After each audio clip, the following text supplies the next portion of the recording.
Good morning dear students. कैसे हैं आप सभी। उम्मीद है आप लोग अच्छे होंगे, घर में अच्छे से पढ़ाई कर रहे होंगे। क्लास 9th साइंस सब्जेक्ट में आज हम न्यू चैप्टर स्टार्ट करने वाले हैं, चैप्टर 16, जिसमें हम पढ़ेंगे बच्चों कोयला, पेट्रोलियम एवं पेट्रो रसायन, यानी कि कोल, पेट्रोलियम एंड पेट्रोकेमिकल्स के बारे में हम स्टडी करेंगे।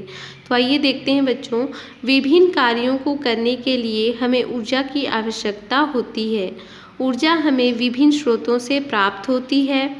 कारखानों को चलाने के लिए, विद्युत वाहनों को चलाने के लिए ईंधन, डीजल, पेट्रोल एवं सीएनजी की आवश्यकता होती है। हम भोजन बनाने के लिए विभिन्न प्रकार के ईंधन जैसे लकड़ी, मिट्टी का तेल, एलपीजी, कोयला आदि का उपयोग करते हैं। तो बच्चों यहाँ पर हम देखते हैं कि जो विभिन्न कार्य है ना, विभिन्न कार्य यानी कि अलग अलग प्रकार के बहुत सारे हम कार्य करते हैं। तो सभी कार्यों के लिए किसकी आवश्यकता होती है? ऊर्जा की आवश्यकता होती है। बच्चों हम जब भी कोई भारी वस्तु को उठाकर दूसरे जगह पर रखते हैं तो इसके लिए भी हमें एनर्जी की आवश्यकता होती है ना। तो हमें ये एनर्जी कहाँ से मिलती है बच्चों? आप सभी जानते हैं कि यदि हम भोजन करते हैं तभी हमें एनर्जी मिलती है ना। जब हम भोजन करते हैं तभी मिलती है। तो भोजन हमारा क्या हुआ बच्चों? भोजन हमारा ऊर्जा का स्रोत हुआ है ना। भोजन से ही हमें एनर्जी मिल रही है, इसलिए भोजन हमारा ऊर्जा का स्रोत है। इसी प्रकार से देखिए और भी कार्य होते हैं, जैसे कारखानों को चलाने के लिए भी हमें ऊर्जा की आवश्यकता होती है। वाहनों को चलाने के लिए भी ऊर्जा की आवश्यकता होती है। भोजन पकाने के लिए भी ऊर्जा की आवश्यकता होती है। तो यहाँ पर वाहन जो कारखाना है, कारखानों को चलाने के लिए किसकी? विद्युत की आवश्यकता होती है। वाहनों को चलाने के लिए ईंधन की। तो ईंधन के लिए हमें डीजल, पेट्रोल एवं सीएनजी गैस की आवश्यकता होती है बच्चों, है ना। तो ये क्या है? ये ईंधन के स्रोत हैं, है ना, यानी कि हमारा एक ऊर्जा का स्रोत है। ठीक है, वाहन चलाने के लिए हमें ऊर्जा की आवश्यकता होती है। और ऊर्जा कहाँ से मिलेगी? डीजल से, पेट्रोल से एवं सीएनजी, है ना। सीएनजी का फुल फॉर्म होता है बच्चों कॉम्प्रेस्ड नेचुरल गैस। ठीक है, इसकी आवश्यकता होती है। हम भोजन पकाने के लिए भी ईंधन की ज़रूरत पड़ती है बच्चों। तो ये ईंधन कौन कौन से हैं, यानी कि ये भी ऊर्जा के हमारे स्रोत हैं बच्चों। जैसे कि देखिए लकड़ी, मिट्टी का तेल, एलपीजी, है ना। और एलपीजी का फुल फॉर्म आप सभी जानते हैं। एलपीजी का फुल फॉर्म होता है लिक्विड पेट्रोलियम गैस। जो आपके घरों में गैस यूज करते हैं बच्चों, वो एलपीजी गैस होता है, यानी कि वो गैस है पर फिर भी किस रूप में होता है? लिक्विड के फॉर्म में, है ना, यानी कि द्रव रूप में पाया जाता है। तो देखिए बच्चों, इन सभी का, कोयला का आदि का उपयोग हम करते हैं किसके रूप में? ईंधन के रूप में भोजन पकाने के लिए। आपने कभी सोचा है कि आखिर ये ईंधन विशेष रूप से कोयला, पेट्रोल और डीजल हमें कहाँ से है, मतलब हमें मिलते कहाँ से हैं, है ना। जैसे कि देखिए बच्चों यहाँ लकड़ी है। लकड़ी हमें नॉर्मली पेड़ पौधों से हम अपने घरों के आसपास भी लगाते हैं, जंगलों से, है ना। नॉर्मली लकड़ियाँ मिल जाती हैं। पर मिट्टी का तेल यानी कि किरोसिन, किरोसिन के नाम से भी जाना जाता है बच्चों मिट्टी के तेल को, है ना। और एलपीजी गैस आप सभी जान ही रहे हैं, कोयला। तो ये सभी कहाँ से हमें प्राप्त होते हैं, इनके बारे में हम अध्ययन करेंगे। तो आइए देखते हैं, क्या इन ईंधनों का निर्माण किसी प्रयोगशाला या कारखानों में होता है? ये कैसे और कहाँ बनते हैं? तो बच्चों प्रयोगशाला, कारखानों में तो इन ईंधनों का निर्माण नहीं होता है ना। पर ये कहाँ से बनते हैं, इनके बारे में हम जानेंगे। तो ये ईंधन करोड़ों वर्षों तक पृथ्वी की सतह से नीचे गहराई में दबे हुए जीव जंतुओं और वनस्पतियों के अवशेषों का रूपांतरण है, तथा ये जीवाश्म ईंधन कोयला और पेट्रोलियम कहलाते हैं। तो बच्चों इसके बारे में भी आप सभी जानते हैं कि जब करोड़ों वर्षों तक पृथ्वी की जो सतह है उसके नीचे गहराइयों में बहुत सारे जीव जंतु होते हैं। वनस्पतियों के अंतर्गत पेड़ पौधे आते हैं, आप सभी जानते हैं बच्चों, वनस्पति के अंतर्गत पेड़ पौधे आते हैं। तो पेड़ पौधे जब दब जाते हैं तो उनके जो अवशेष होते हैं ये क्या होते हैं? रूपांतरण। रूपांतरण यानी कि ये एक रूप से दूसरे रूप में कन्वर्ट हो जाना, परिवर्तित हो जाना, उसे ही हम क्या कहते हैं? रूपांतरण कहते हैं, है ना।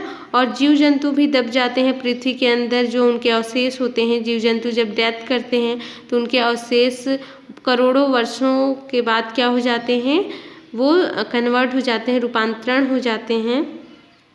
तो जीव जंतु और वनस्पति दोनों के अवशेषों से ही किसका उपयोग होता है, कोयला और पेट्रोलियम का उपयोग कोयला और पेट्रोलियम का निर्माण होता है, ठीक है। इसे ही हम क्या कहते हैं बच्चों, जीवाश्म ईंधन कहते हैं, है ना। इन्हें जीवाश्म ईंधन कहा जाता है।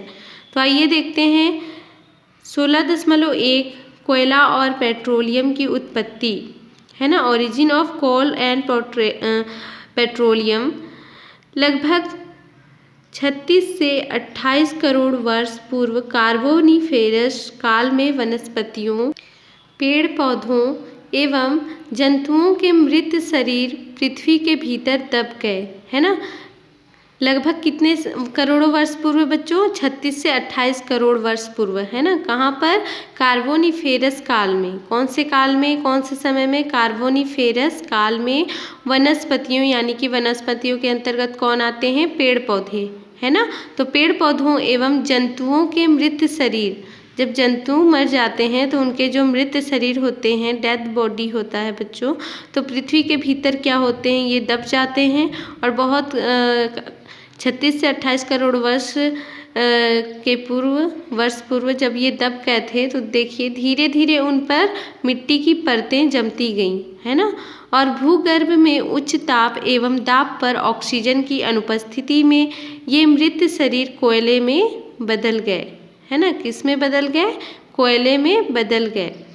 तो यहाँ पर देख रहे हैं उच्च ताप एवं दाब पर, किसकी अनुपस्थिति में बच्चों, ऑक्सीजन, यानी कि वहाँ पर ऑक्सीजन नहीं थी, ऑक्सीजन की अनुपस्थिति में मृत शरीर कोयले में बदल गए। हालांकि यह भी माना जाता है कि ये मूलतः वनस्पतियों से ही बनते हैं, है ना। यह माना जाता है बच्चों कि जो कोयला होता है वो किससे बना होता है, वनस्पतियों से ही बनते हैं। इस मत के पक्ष में तर्क यह है कि कोयले की परतों में बड़ी संख्या में जीवाश्म मिले हैं। इनमें से कुछ जीवाश्म पत्तियों व पौधों के नाजुक अंगों की छापें हैं। चित्र क्रमांक 1, यहाँ पर आप लोग डायग्राम में भी देख सकते हैं बच्चों की जो ये जीवाश्म है, यानी कि कुछ यहाँ पर कोयला पाया गया है बच्चों। कोयले के ऊपर क्या है, बहुत ही नाजुक अंगों की छापें हैं, यानी कि पौधों के नाजुक अंगों की छापें हैं, ये आपको दिखाई दे रहे होंगे, है ना। इसलिए यह मत के पक्ष में दिया गया है, यानी कि यह कहा जाता है कि वनस्पतियों से ही कोयला का निर्माण हुआ है ना। इसी प्रकार से बच्चों हम ये भी देखते हैं कि जो पेट्रोलियम होता है, किरोसिन, है ना, जो गैस है, ये हमें कहाँ से प्राप्त होते हैं। यदि जो कोयला है वो वनस्पतियों से ही बनते हैं, तो पेट्रोलियम, जो किरोसिन हो गया, LPG गैस हो गए, ये सभी कहाँ से हमें प्राप्त होते हैं, डीजल हमें कहाँ से प्राप्त होते हैं, इनके बारे में भी हम अध्ययन करते हैं बच्चों। ऐसा माना जाता है कि पेट्रोलियम की उत्पत्ति समुद्र में रहने वाले जीवों, प्लवक से हुई है। जब ये जीव मृत हुए तब इनके शरीर समुद्र के पेंदे में जाकर जम गए और फिर रेत और मिट्टी की तहों द्वारा ढक गए। लाखों वर्षों तक ऑक्सीजन की अनुपस्थिति में उच्च ताप व दाब पर मृत जीव पेट्रोलियम तथा प्राकृतिक गैस में परिवर्तन हो गए। तो बच्चों ऐसा भी माना जाता है जो पेट्रोलियम हो गया, डीजल हो गया, ये कहाँ से प्राप्त होते हैं। तो पेट्रोलियम की उत्पत्ति कहाँ से होती है बच्चों, तो ये देखिए जो समुद्र में रहने वाले जीव होते हैं, है ना, तो ये सभी की क्या होती है, डेथ हो जाती है, मृत्यु हो जाती है। जब ये जीव मृत हुए तब इनके शरीर क्या होते हैं, समुद्र के पेंदे में जाकर, पेंदे यानी कि जो सबसे निचली तली होती है, वहाँ जाकर ये क्या होते हैं, जम जाते हैं। और जमते गए, ऐसे ही जमते गए और फिर रेत तथा मिट्टी की तह, है ना, रेत और मिट्टी की तह उन पर क्या हो गए, ढक गए, है ना, ये उनके द्वारा ढक गए। लाखों वर्षों तक ऑक्सीजन की अनुपस्थिति रही वहाँ, है ना, ऑक्सीजन बिल्कुल भी वहाँ नहीं रही, यानी कि ऑक्सीजन की अनुपस्थिति में उच्च ताप व दाब पर मृत जीव पेट्रोलियम तथा प्राकृतिक गैस में क्या हो गए, परिवर्तित हो गए। आप सभी जानते हैं बच्चों कि जो डेथ बॉडी होता है ना, मृत होता है, तो जो जीव मृत जीव होते हैं वो क्या होते हैं, उनके जो अवशेष होते हैं, अवशेष, तो वो पेंदे में जब जाकर समुद्र में बैठ जाते हैं यानी कि जम जाते हैं निचली तली में, तो रेत और मिट्टी उन पर क्या होते हैं, ढक जाते हैं। तो उन पर क्या होते हैं, जमते जाते हैं रेत और मिट्टी, तो उन तहों के द्वारा जो मृत शरीर होते हैं वो दबते जाते हैं और लाखों वर्षों तक वहाँ पर ऑक्सीजन नहीं पाई जाती है, ऑक्सीजन की अनुपस्थिति रहती है। और उच्च ताप और दाब के कारण क्या होता है, मृत जीव किस में कन्वर्ट हो जाते हैं, पेट्रोलियम और प्राकृतिक गैस में कन्वर्ट हो जाते हैं, रूपांतरित हो जाते हैं, है ना, परिवर्तित हो जाते हैं। तो देखिए इसी कारण से हमें क्या प्राप्त हो जाती है, यही ऐसे ही हमें पेट्रोलियम की प्राप्ति होती है बच्चों, है ना। पेट्रोल कहाँ से प्राप्त होता है, तो आप लोग बता सकते हैं कि पेट्रोल हमें कहाँ से और कैसे प्राप्त होता है। 16.2 में हम देखेंगे कोयले के प्रकार, है ना, टाइप्स ऑफ कोल। तो देखते हैं बच्चों कोयले कितने प्रकार के होते हैं, है ना। आप सभी ने लकड़ी का कोयला तो देखा ही है, यह काले रंग का भंगूर पदार्थ है, भंगूर होता है ना। लकड़ी का कोयला आप सभी देखे हैं बच्चों, जो बहुत ही कम समय में बनता है। हम यहाँ पर जिस कोयले की बात कर रहे हैं वह काले रंग का परंतु पत्थर के समान कठोर होता है। यहाँ पर आप लोग डायग्राम भी देखते चलेंगे बच्चों। यहाँ पर दिए गए हैं कोयले के विभिन्न प्रकारों की परतें दिए गए हैं, जैसे कि पीट, लिग्नाइट, बिटुमिनस, एंथ्रेसाइट, है ना। तो यहाँ पर आप लोग देख रहे हैं बच्चों की जो लकड़ी वाला कोयला होता है ये बहुत ही कम समय में बनता है। कैसे बनता है आप सभी जानते हैं, लकड़ी जल जाता है तो जो अधजला वाला भाग होता है कोयला होता है ना, और ये कैसा होता है, बहुत ही भंगूर होता है और ये बहुत ही कम समय में बन जाता है। पर हम यहाँ पर लकड़ी वाले कोयले की बात नहीं कर रहे हैं। किस कोयले की बात कर रहे हैं, जो कि करोड़ों वर्षों के बाद हमें प्राप्त होते हैं, है ना, कोयले में कन्वर्ट हो जाते हैं, इनकी बात कर रहे हैं हम। तो ये कोयला कैसा होता है, पत्थर के समान कठोर होता है और काले रंग का होता है। तो यहाँ पर देखेंगे आप यह जानते हैं कि भूगर्भ में दबी वनस्पतियों के विघटन यानी कि डिकम्पोजिशन से कोयले का निर्माण होता है। ये विघटित वनस्पतियाँ सर्वप्रथम पीट में परिवर्तित होती हैं। भूगर्भ यानी कि आप जान रहे हैं बच्चों, पृथ्वी में दबी हुई होती है ना। वनस्पतियाँ क्या दबती हैं, वनस्पतियों के दबने से भी इन जो वनस्पतियाँ हैं ये दबती हैं, तभी हमें क्या प्राप्त होती है, कोयला। तो वनस्पति जब भूगर्भ में दबी हुई होती है बच्चों, तो क्या होता है, इनमें विघटन होता है और विघटन के पश्चात क्या होता है, कोयले का निर्माण होता है। ये विघटित वनस्पतियाँ सर्वप्रथम पीट में परिवर्तित होती हैं, है ना। ये सर्वप्रथम यानी कि सबसे पहले कौन से रूप में परिवर्तित होती हैं, तो किस रूप में, पीट के रूप में परिवर्तित होती हैं तथा लगातार उच्च ताप एवं दाब के कारण क्रमशः लिग्नाइट, बिटुमिनस व एंथ्रेसाइट कोयले में बदल जाती है। चित्र क्रमांक 2 के द्वारा आप लोग समझ सकते हैं। यहाँ पर चित्र क्रमांक 2 देखिए, कोयले के विभिन्न प्रकार की परतें यहाँ पर दी गई हैं। तो बच्चों ये किस प्रकार से बिटुमिनस, लिग्नाइट और एंथ्रेसाइट में कोयले में बदल जाती हैं, उच्च ताप व दाब के कारण। लगातार उच्च ताप और दाब के कारण क्या होता है, ये लिग्नाइट, बिटुमिनस और एंथ्रेसाइट कोयले में बदल जाती है। तो यहाँ पर आप लोग देख सकते हैं कोयले में मुख्यतः कार्बन एवं उसके यौगिक होते हैं।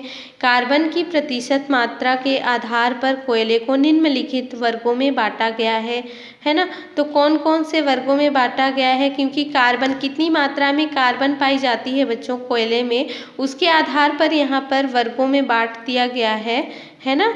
कोयले के अलग अलग प्रकारों को बांट दिया गया है। तो यहाँ पर देखिए कोयले कितने प्रकार के होते हैं बच्चों, 4 प्रकार के होते हैं। कौन कौन से 4 प्रकार के होते हैं, तो देखिए पीट, लिग्नाइट, बिटुमिनस, एंथ्रेसाइट। सबसे पहले हम पीट के बारे में देखेंगे। यह वनस्पति के कोयले में रूपांतरण की पहली अवस्था है ना।